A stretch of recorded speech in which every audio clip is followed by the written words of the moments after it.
I was both surprised and pleased when the topic and the title for this morning's sermon first popped into my mind.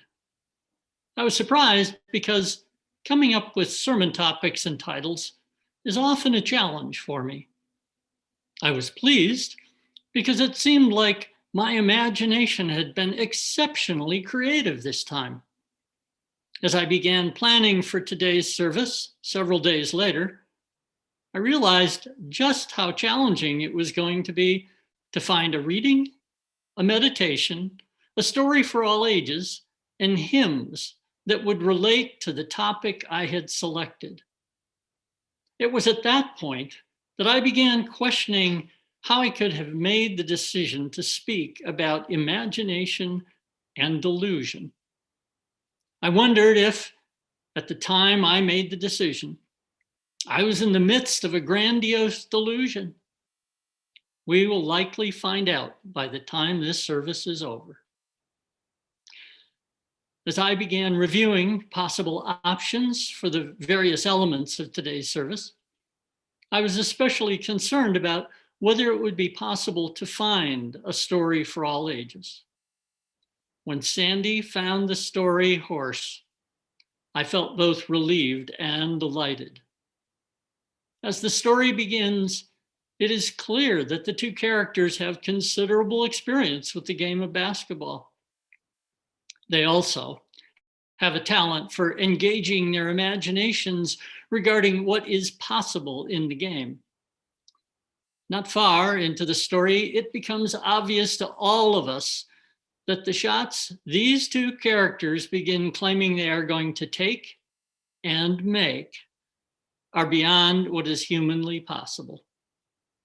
The claims and the boasts shift from being imaginative to being delusional.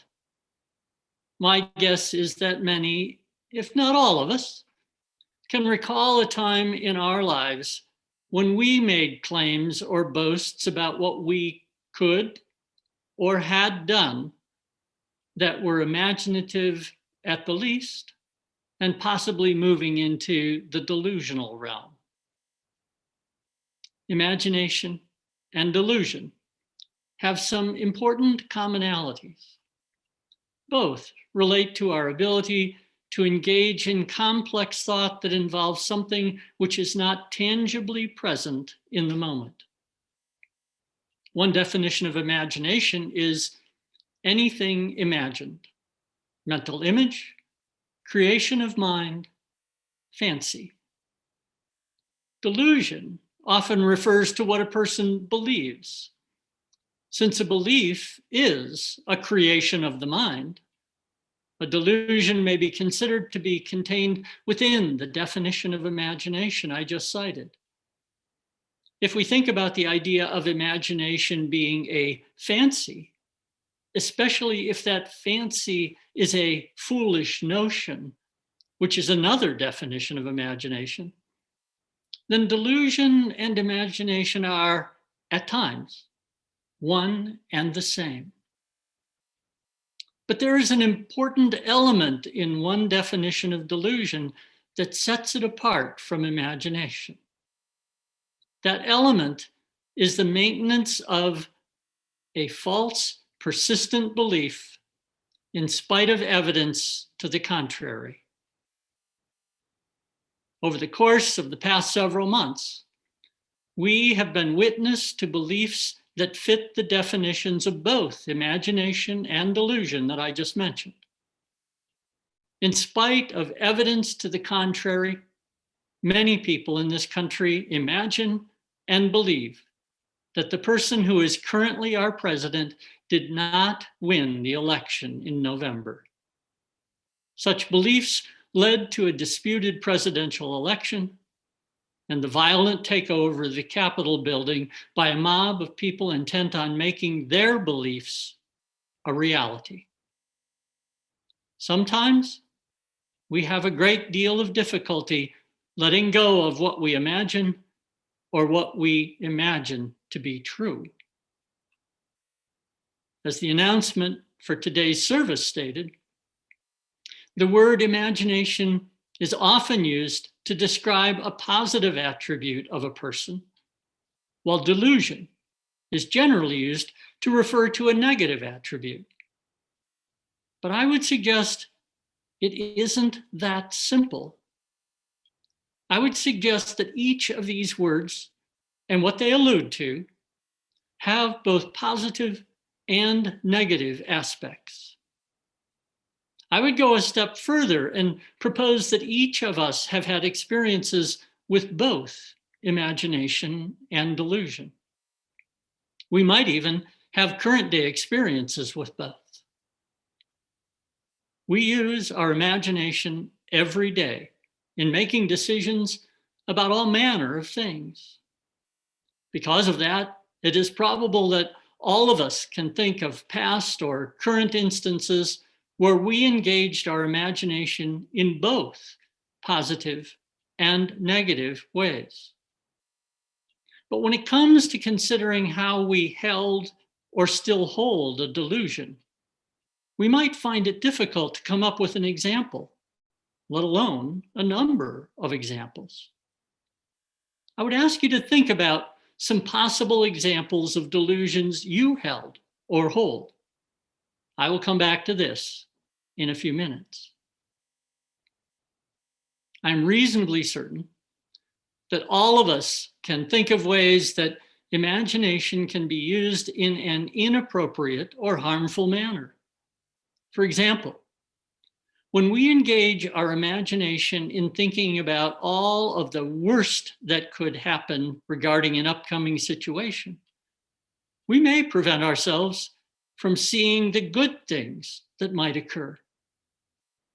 On a much larger scale, the situation related to the recent presidential election was the result of a person or group of people who used their imagination and their power in an effort to achieve their desires.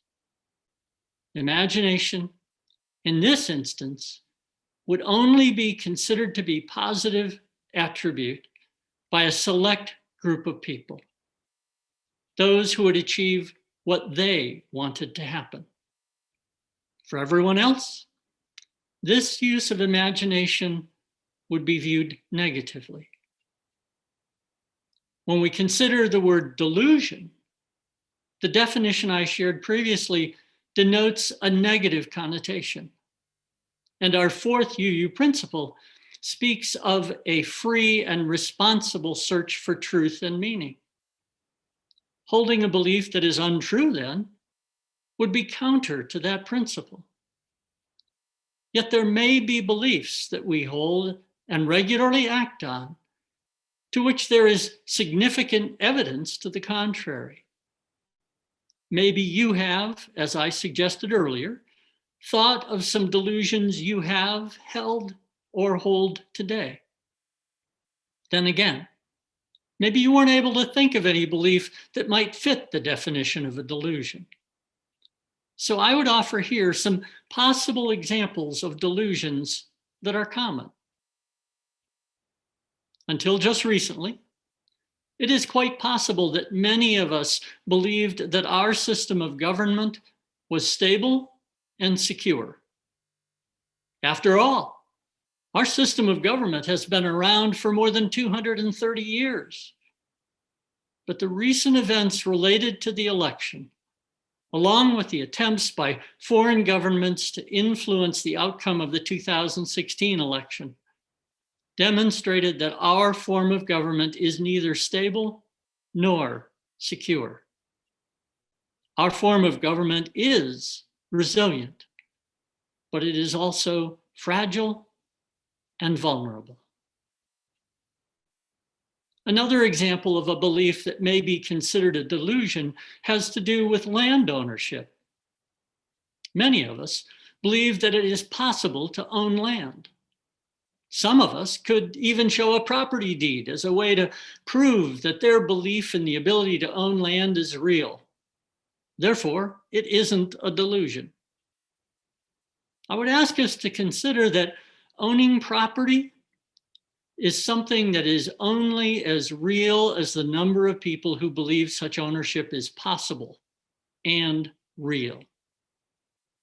And I would go a step further and have us consider what is stated at many graveside services as the deceased person's body is lowered into the ground.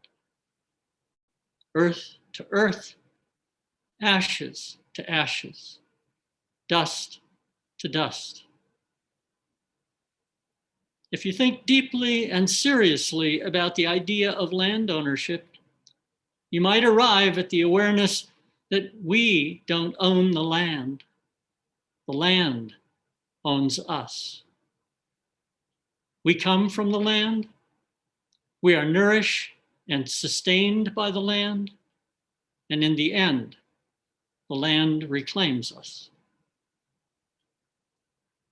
And here is one final example of what may be a delusion that we hold.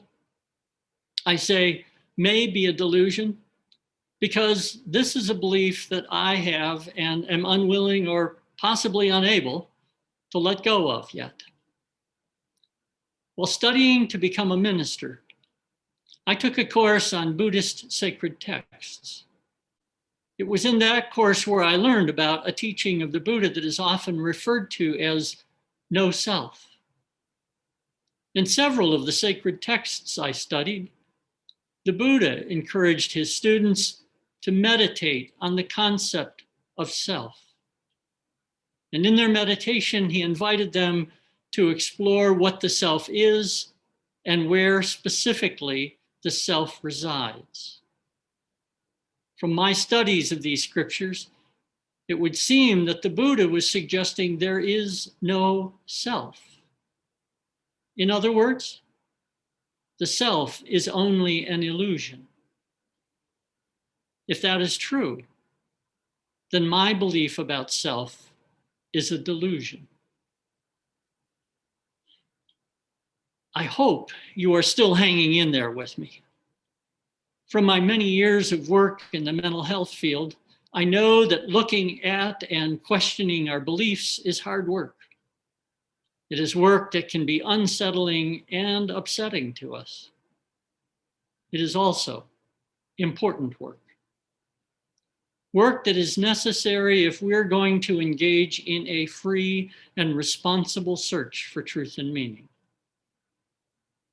Before I proceed, let's pause for a moment and take a deep, deep breath.